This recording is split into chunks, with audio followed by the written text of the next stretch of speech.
Oke ya, halo semuanya dan selamat datang kembali di Tanya Seputar Hukum ya. Dan untuk kali ini kita akan membahas mengenai hutang yang timbul dari kekalahan perjudian, apakah bisa itu dituntut ke pengadilan? Saya baru saja mendapatkan pertanyaan seperti itu dan ini pertanyaan yang lucu juga. Sesuatu hal yang ilegal ya, sesuatu hal yang ilegal, sesuatu hal yang dilarang oleh peraturan atau regulasi yang ada atau undang-undang ya, awalnya dilarang, namun ketika hal tersebut dilanggar, itu apakah bisa diajukan gugatan ke pengadilan mengenai hutang tersebut? Contohnya hutang karena kalah perjudian, itu apakah bisa diajukan gugatan ke pengadilan seperti itu?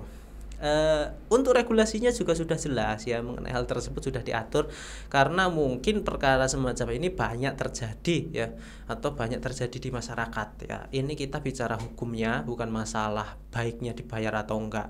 Kalau baiknya dibayar atau enggak ya, kalau hutang ya harus dibayar. Tapi kalau dari perjudian, kalau secara hukum memang sesuai dengan pasal 1778 Kitab Undang-Undang Hukum Perdata juga sudah disebutkan, mengatur bahwa undang-undang tidak memberikan hak untuk menuntut secara hukum ya dalam hal suatu utang yang terjadi karena perjudian atau pertaruhan. Jadi misalnya seseorang bertaruh mobilnya ya, setelah itu kalah, dibawa kabur, Anda nggak bisa menuntut ya, karena itu berasal dari pertaruhan atau perjudian seperti itu ya.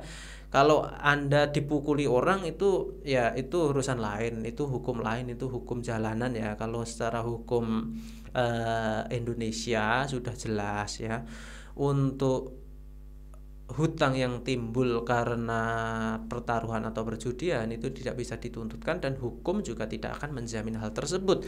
Sama halnya ibaratnya Anda jual narkoba, setelah itu nggak dibayar, Anda mau lapor polisi, ya kan itu ya nggak masuk akal juga.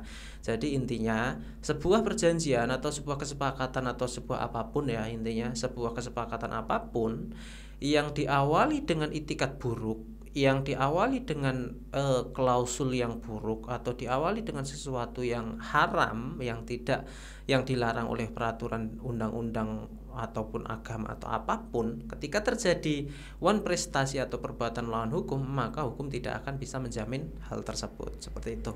Untuk konsultasi Anda bisa hubungi nomor WhatsApp yang ada di deskripsi video. Seperti biasa, semoga bermanfaat dan terima kasih. Assalamualaikum warahmatullahi wabarakatuh.